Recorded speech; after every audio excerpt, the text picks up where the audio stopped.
오늘 기다림에 대한 세 번째 말씀을 나누려고 합니다. 주연 같은 조연, 요셉에 대해서 함께 은혜를 나누려고 합니다. 누구나 다 주연이 되길 원하고 사람들에게 인정받기를 원하죠. 주중에 날씨가 매우 추웠고 눈도 왔습니다. 우리가 성탄절 트리가 옆에 서 있지만 세계로 금남교회에서 4명의 권사님과 3명의 청년이 왔습니다. 밤 11시에 왔어요. 아침 9시부터 파주지방에 있는 10개 교회의 성탄 이 트리를 전달하기 위해서 탑차를 끌고 왔습니다. 눈이 많이 오는 가운데, 미끄러운 가운데도 밤 11시에, 원래 예정이 저희가 제일 그래서 세계로 금남교회에서 가깝다고 해서 9시 예정이었는데 11시에 왔습니다. 참 감사하더라고요. 그런 생각을 해보았습니다. 오늘 말씀을 준비하면서 참 이렇게 밤늦게 누가 알아주지 않고 누가 보지 않는 시간에 예수 그리스도 이 땅에 오심을 또 알리기 위해서 교회에 전달하는 이들의 모습이 정말 아름다운 그러한 모습이 아닐까, 주연 같은 조연이 아닐까, 그런 생각을 해봅니다. 저는 우리 교회 모든 성도들이 2025년도 살을 마무리 지어가면서 새해에는 우리가 내 이름이, 우리의 삶이 누군가에게 두드러지게 드러나지 않아도 주님 앞에, 주님, 저는 하나님의 택함 받은 백성이고 그리스도인입니다. 제가 때로는 이름 없이 빛도 없이 엑스트라 같은 인생이지만 하나님 안에서 예수 그리스도를 주연으로 빛내는 주의 사명을 감당하겠습니다. 그러한 삶을 살아가는 우리 교회 성도들 되시기를 간절히 축복합니다. 우리들이 예수 그리스도를 믿는다고 하는 것, 어떤 것일까요? 우리들이 예수를 믿으면 우리들의 내적인 삶이 변화될 뿐만 아니라 우리들의 삶의 방향들이 바뀌어져야 하겠죠. 그러면 우리가 예수 믿는 우리들이 이 세상을 살아갈 때 겪게 되는 여러 가지 있는데, 특별히 필연적으로 다가오는 것이 갈등이 있습니다. 저는 이것을 세상과의 충돌, 그런 생각을 해봅니다. 저는 우리 교회가 정말 하나님 안에서 멋진, 주님이 기뻐하는 교회가 되길 원하고요. 그 사명을 감당하기 위해서는 우리가 세상을 이기고요, 세상에 대한 가치관이 아니라 주님을 향한 믿음의 가치관으로 바로 서는 역사가 우리 가운데 일어나길 간절히 소망합니다. 성탄절의 주인공, 누구나 잘 아는 예수 그리스도가 우리의 주인공이죠. 그러나 성탄이 될 수 있었던 그 배경, 정말 아름답게 그 성탄의 빛을 낼 수 있도록 뒤에서 이름 없이 빛도 없이 헌신했던 사람들이 있었기에 그 성탄이 아름다웠다고 생각합니다. 또 우리들에게는 하늘에는 영광이요 땅에는 평화라고 하는 예수 그리스도의 오심이 이 땅에 이루어질 수 있었다고 저는 믿습니다. 저는 이 땅에 참된 평화가 이루어지길 원하고 우리들의 가정과 삶이 하나님의 복된 삶이 되길 원합니다. 그렇게 되기 위해서는요, 오늘 우리들의 삶이 누군가 알아주지 않아도 나에게 맡겨진 사명이 있다면 그 일을 감당하면 가정이 행복할 겁니다. 가정에는 부모들의 희생과 헌신이 있듯이 또한 교회에서도 마찬가지라고 저는 생각해요. 교회가 아름답게 부흥되길 원하고 이 시대에 하나님께 쓰임받길 원한다면 저는 오늘 우리 가운데 우리 성도들이 때로는 누가 알아주지 않아도 보이지 않는 곳에서 헌신하는 삶을 사시기를 간절히 축원합니다. 그런 삶에서 보면 특별히 우리 교회에서 감사한 것은 그런 생각을 해보아요. 또 주방에서 점심을 준비하는 그러한 담당하는 분들이라든가, 또는 교회에 토요일 날 와서 교회 청소하는 분들이라든가, 또 여러분들이 조금이라도 성탄을 일찍 기쁘게 알려드리고 싶어서 교회에 장식하며 또 아름답게 추운 날씨에도 애써주신 그런 분들이 계셔서 너무 감사해요. 또 권혁훈 집사님을 보면서 너무 감사했어요. 그래서 목사로서 이런 생각을 합니다. 이런 생각을 하면 안 되는데 걱정도 돼요. 왜냐하면 추운 날씨에 오셔서 나무에 또 사다리를 놓고 또 눈도 왔거든요. 미끄럽거든요. 그런데도 아름다운 것을 설치합니다. 그러다 보면 또 목사로서 지치실까봐, 지치지 않으실 거죠, 집사님? 네. 여러분, 하나님이 기뻐하실 줄 믿습니다. 교회는요, 그런 분들을 통해서 부흥하는 거예요. 저는 여러분들이 그렇게 되길 간절히 축복합니다. 누가 알아주지 않아도, 누가 보지 않아도 하나님께 영광 되기를 원합니다. 그 삶을 살기를 간절히 축복합니다. 그 삶을 살았던 사람이 누구예요? 오늘은 요셉을 통해서 같이 은혜를 나누려고 합니다. 여러분, 우리가 잘 아는 내용은 예수와 마리아에 대해서는요 너무 잘 알아요. 그런데 성경에 잘 보세요. 요셉은요 자신의 말이 없어요. 요셉이 어떤 말을 했다? 자신이 어떤 이야기를 했다? 내용이 없어요. 그냥 요셉에 대해서 평가한 내용들만 있을 뿐이지. 성탄절이 다가옵니다. 거리마다 캐롤송이 울리겠죠. 불빛이 반짝이고 또 아이들도 어른들도 웃음이 많아지는 시기입니다. 흔히 우리는 성탄절을 생각하면 그냥 세상의 아름다운 기쁜 소식 이것만 생각하겠죠. 아마 성탄의 가장 큰 주인공은 예수 그리스도이겠죠. 그러나 하나님께서는 분명한 것은 예수의 탄생에 이르기까지 복음서에서는 정말 아름다운 일을 이루어갔던 사람들이 등장한다는 거죠. 교회도 마찬가지고요. 그래서 오늘 말씀을 주연 같은 조연, 그 말씀을 통해서 여러분과 함께 몇 가지 은혜를 나누려고 합니다. 성탄절이 되면 성탄절을 준비합니다. 요즘은 예전처럼 뭐 성극이다, 크리스마스 송, 우리가 새벽송도 돌지 않죠. 그만큼 우리가 어떻게 보면 잘 살게 된 것도 같기도 하고 또 아이들에게 먹을 것도 풍족해진 것 같아서 감사하기도 하지만 예전에 그 사랑, 그 섬김은 많이 사라진 것이 마음이 아플 때도 있어요. 그래서 제가 추수감사절에 감사 찬양제를 하면서 몇 분들에게 우리 아이들에게 이야기한 것처럼 성탄절 예배 때 특송, 찬양, 또 율동 이런 것 좀 준비해 주세요라고 부탁을 드렸어요. 잘 준비하고 계신지 모르겠어요. 준비하고 계신가요? 네, 아멘이 작아요, 그죠? 잘 준비하실 줄로 믿습니다. 성탄절의 영광은 누가 받으셔야 됩니까? 하나님이 받으시죠. 예수가 받으시죠. 그러나 그것을 우리가 아름답게 할 수 있는 데는 우리의 삶이 필요하다고 생각합니다. 저는 우리가 정말 그런 생각을 해보아요. 성탄절 성극을 저거 어렸을 때도 준비한 적이 있는데 보면 누구나 다 주인공을 맡고 싶어 하거든요. 누굽니까? 뭐 요셉도 마찬가지고 마리아도 마찬가지고 아니면 아기 예수 역할 아니면 동방박사 역할을 하고 싶어 하죠. 그런데 악역이 있습니다. 악역이 누구죠? 성탄절에 악역이 있어요. 누구예요? 모르십니까? 헤롯이죠. 헤롯. 성경을 읽으실 줄 믿습니다. 할렐루야. 성경 읽으셔야죠. 네, 2026년도에는 성경 꼭 통독하시길 바랍니다. 아마 제가 작년에도 2025년도에도 성경 통독하라고 말씀드린 것 같은데 새 성경이 우리 가운데 다가와야죠. 말씀 속에서 하나님의 은혜 받아야 될 줄로 믿습니다. 악역이죠. 그런데 헤롯이 없었다면 어떨 것 같습니까? 또 헤롯만의 성극을 이야기하는 거예요. 그 스토리보다는 성경 이야기보다는 헤롯의 또 헤롯의 역할을 해야 예수 그리스도의 탄생이 더 아름답게 빛나지 않습니까? 그런 역할을 합니다. 그런 것처럼 내가 어떤 일을 할지라도 그것을 통해서 하나님의 뜻을 실현해내는 것, 그건 정말 아름다운 모습 아닐까요? 그것이 우리들의 삶이 되어야 한다는 거죠. 사랑하는 성도 여러분, 그래서 오늘 이 요셉을 통해서 세 가지 정도를 나누려고 합니다. 요셉을 통해서 주님께서 우리에게 주시는 삶의 메시지를 우리가 들었으면 좋겠어요. 첫째는요, 요셉은 진실한 사랑의 사람이었다라는 거예요. 19절 말씀 같이 읽어보겠습니다. 19절 시작. 그의 남편 요셉은 의로운 사람이라 그를 드러내지 아니하고 가만히 끊고자 하여.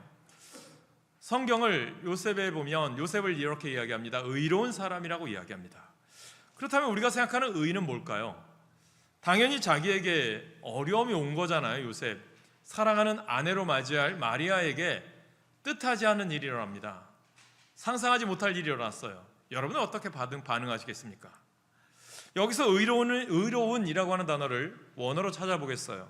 보면 디카이오스라고 하는 뜻인데 곧다, 공정하다, 청렴하다, 바르다라는 뜻입니다. 그런데 여기서 말하는 이 요셉에게서 찾을 수 있는 의로움은 이런 차가운 의로움이 아니에요. 너는 죄를 지었으니까 율법대로 벌을 받아야 돼라고 하는 것을 드러내는 것이 아닙니다. 성경이 말하는, 특별히 마태복음을 통해서 우리들에게 말하는 요셉의 의는 뭘까요? 긍휼입니다. 어떻게 긍휼을 찾을 수 있을까요? 요셉은요, 이런 일이 일어날 때 어떻게 합니까? 오늘 본문에 보니까 20절에 이 말을 이야기합니다. 이 일을 생각할 때에. 그러고 나서 주의 사자가 현몽하여 이르되라고 하는 말씀이 나옵니다. 그래서 말씀을 준비하다 보면 성경 속에 답이 있습니다. 정확히 보면 마리아가 아이를 가졌다고 하는 소식을 들어요. 마른 하늘에 날벼락을 맞았습니다. 나의 결혼할 마리아가 아이를 가졌다? 내 아이도 아니고, 율법에 의하면 돌로 쳐서 죽여야 되고 사람들에 알려야 되고 자신의 억울함, 이것을 이야기해야 되겠죠. 그런데 요셉은 어떻게 합니까? 의로움이라고 하는 것은 하나님께 묻는 거예요. 하나님, 저에게 왜 이런 일이 일어나야만 했습니까? 마리아를 통해서 하나님, 저에게 깨닫게 하시고자 하는 것이 무엇입니까? 라고 물어요. 그때 어떻게 합니까? 주의 사자가 현몽하여 이르되, 하나님의 뜻을 알려주는 거죠. 여러분, 기도할 때에 하나님 앞에 물을 때 하나님께서 우리 가운데 답을 주시는 줄 깨닫게 되길 간절히 축복합니다. 이것이 요셉이 하나님께 의로운 사람이라고 인정받는 거예요. 그러면서 그의 의가 무엇으로 드러나느냐? 긍휼로 드러나는 거예요. 그래서 하나님의 뜻을 깨달은 요셉은요, 그의 의로움은 사랑으로 덮는 의로움입니다. 율법은 가늠한 여인을 어떻게 하라고 했어요? 신명기 22장에 보면 돌로 쳐 죽이라고 되어 있습니다. 요셉은 마리아를 드러내어 고발할 수 있고요, 마을 사람들에게 알릴 수도 있습니다. 내가 속았다라고 소리칠 수도 있어요. 그러나 그는 가만히 끊고자 하여라고 얘기합니다. 무엇입니까? 마리아를 살리고 싶은 거예요. 사랑하는 성도 여러분, 요셉이요, 성경에 나오는 대로, 구약 성경이겠죠, 신명기에 나오는 대로 마리아를 신고했다면 어떤 일이 벌어졌을까요? 마리아는 돌에 맞아 죽었겠죠. 뱃속의 아기도 죽었겠죠. 성령의 잉태의 역사는 단절되겠죠. 구속사는 파괴되겠죠. 요셉과 마리아는 하나님께 쓰임받지 못하겠죠. 그러나 요셉은요, 마리아의 허물을 덮고자 했습니다. 그가 아직 모든 진실을 모르는 그 순간에도 말입니다. 그것이요, 진짜 의로운 사람이라는 것입니다. 두 번째로 사랑은요, 허다한 죄를 덮어요. 베드로전서 4장 8절에 보면 무엇보다도 뜨겁게 서로 사랑할지니 사랑은 허다한 죄를 덮느니라. 요셉은 바로 이런 사랑을 실천한 사람이라는 겁니다. 여러분 가운데 사랑이 넘치길 간절히 축복합니다. 율법만 보았다면 그는 마리아를 정죄할 수밖에 없어요. 그러나 그는 하나님의 사랑을 경험한 사람이에요. 그러므로 그 사랑을 어떻게 합니까? 베풀게 되는 거죠. 우리가 살아가는 동안 가정에서, 교회에서, 직장과 사람들 속에서 우리가 상처를 받을 때도 있고요, 오해를 받을 때가 많이 있습니다.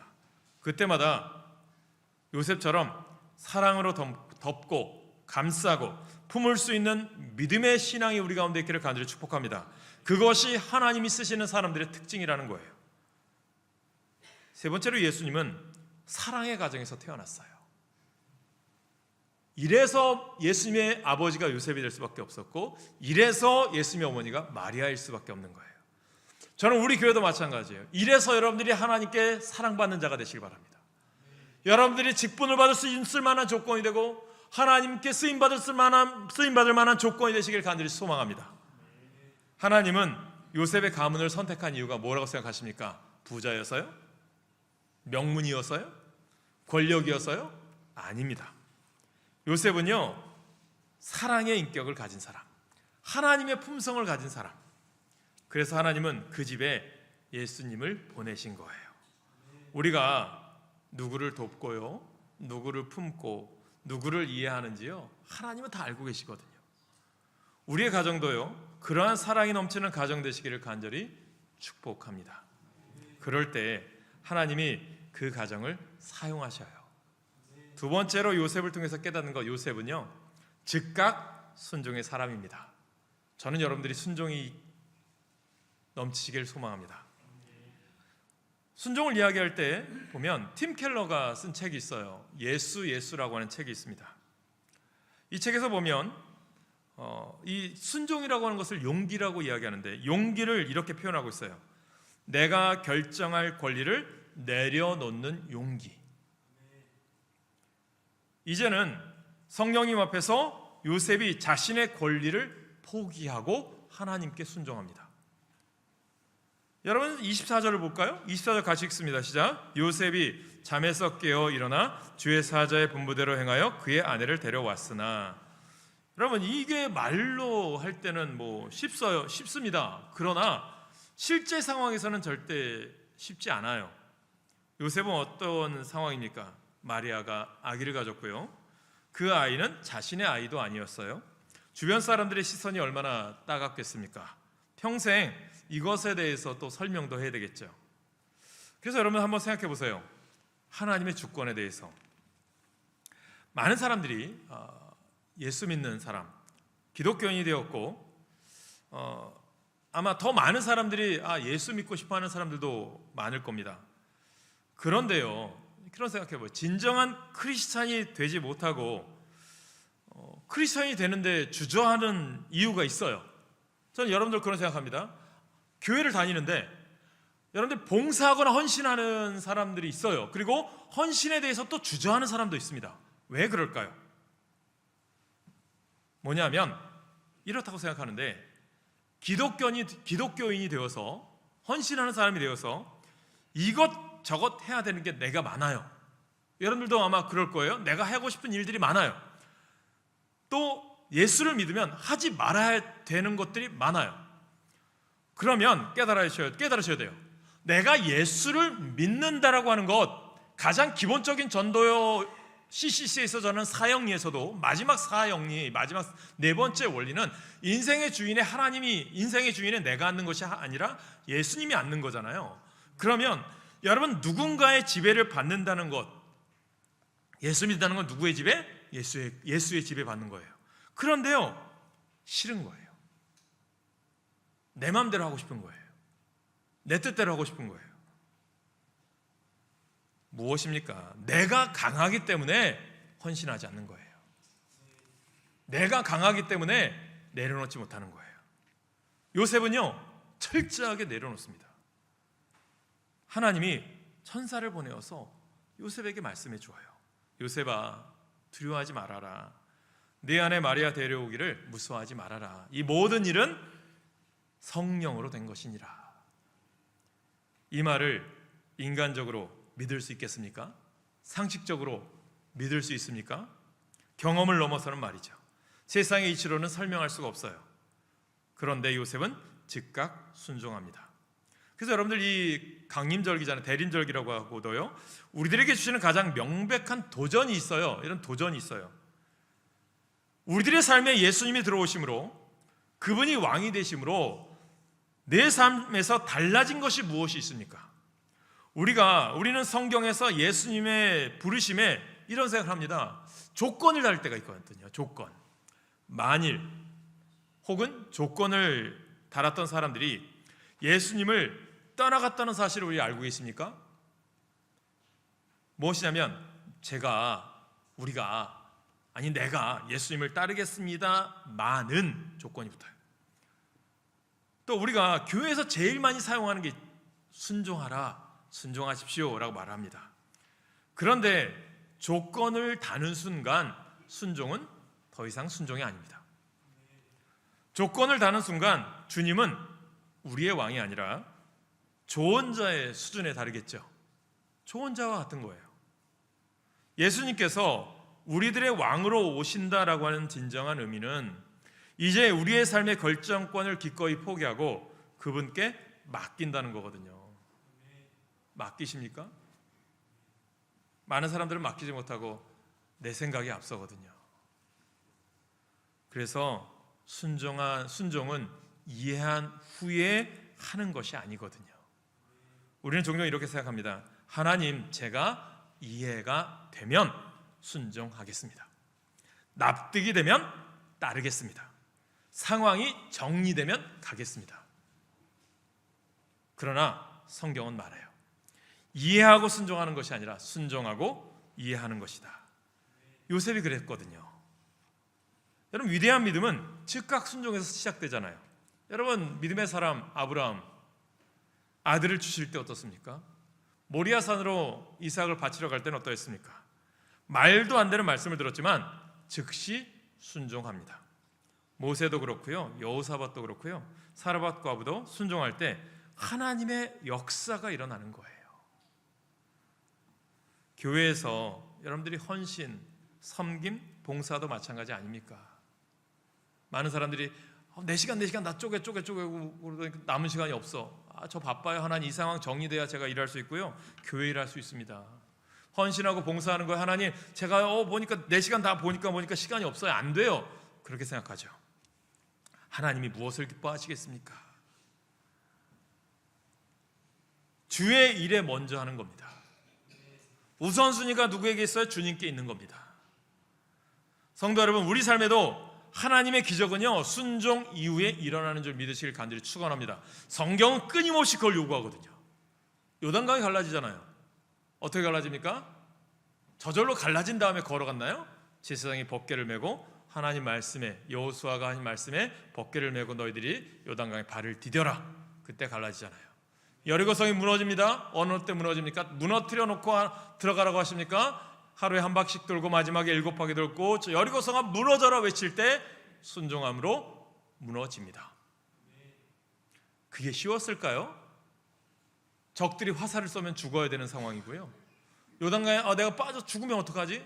그럴 상황이었어요. 그러나 하나님, 주님의 뜻이라면 순종하겠습니다. 그때 기적이 일어나는 거예요. 그 순종을 통해서 요셉은요, 예수 그리스도의 아버지가 되는 겁니다.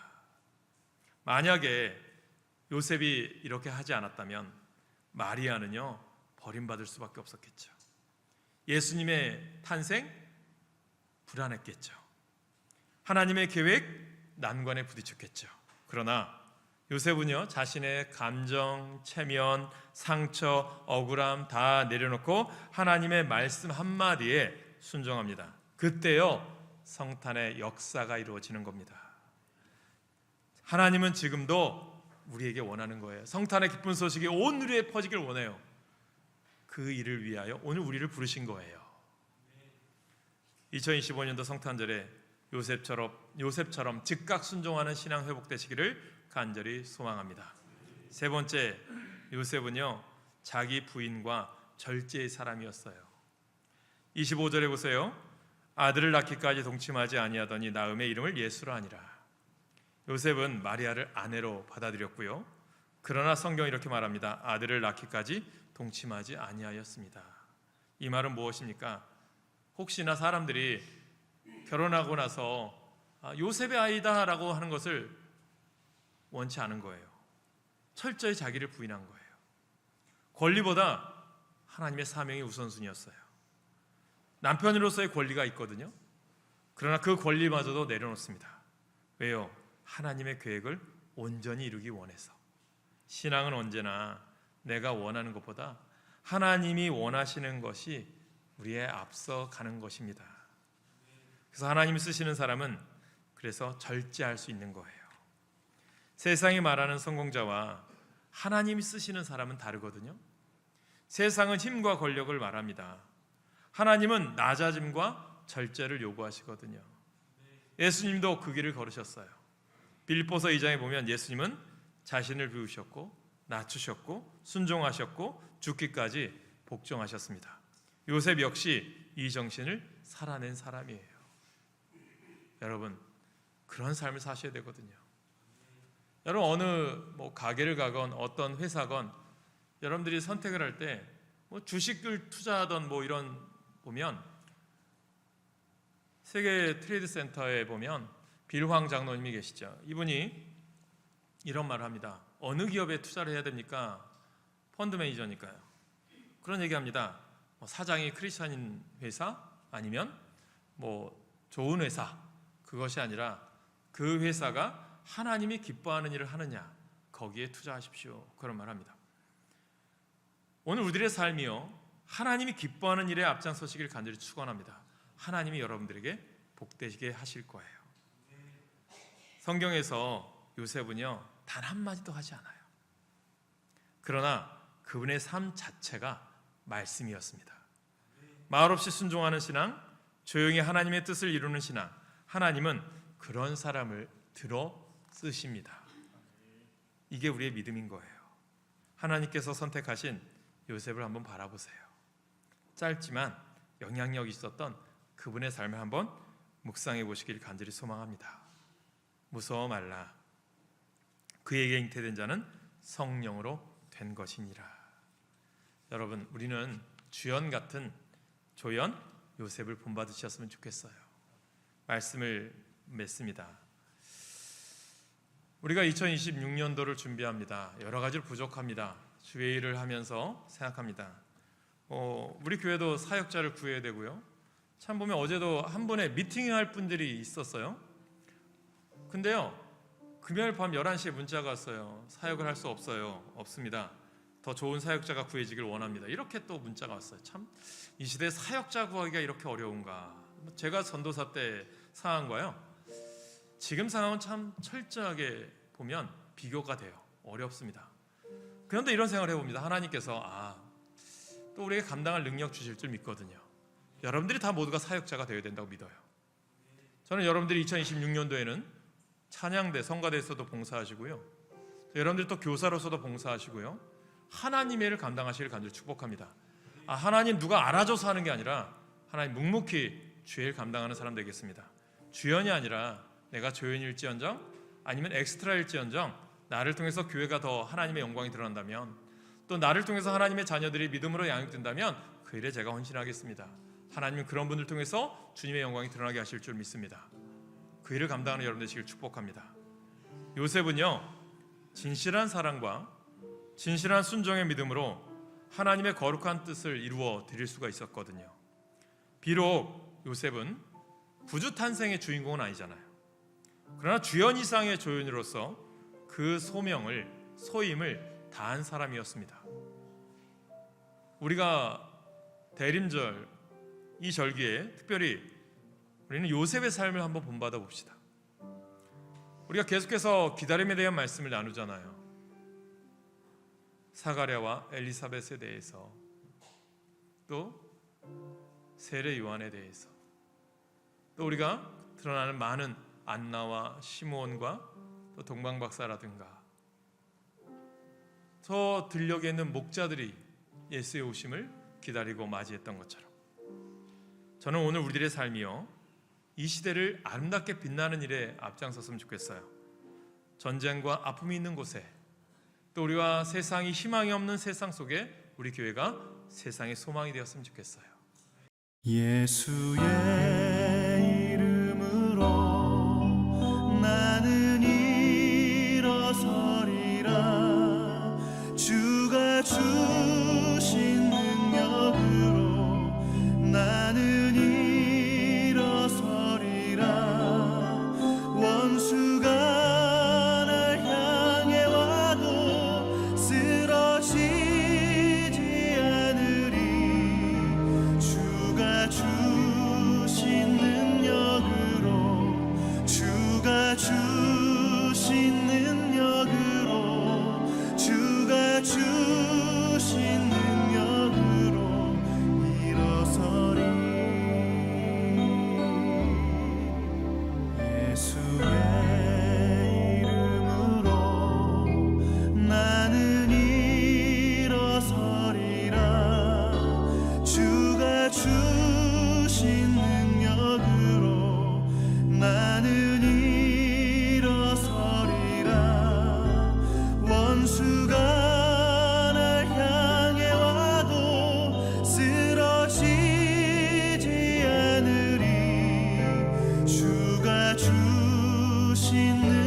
주가 주신 능력으로 주가 주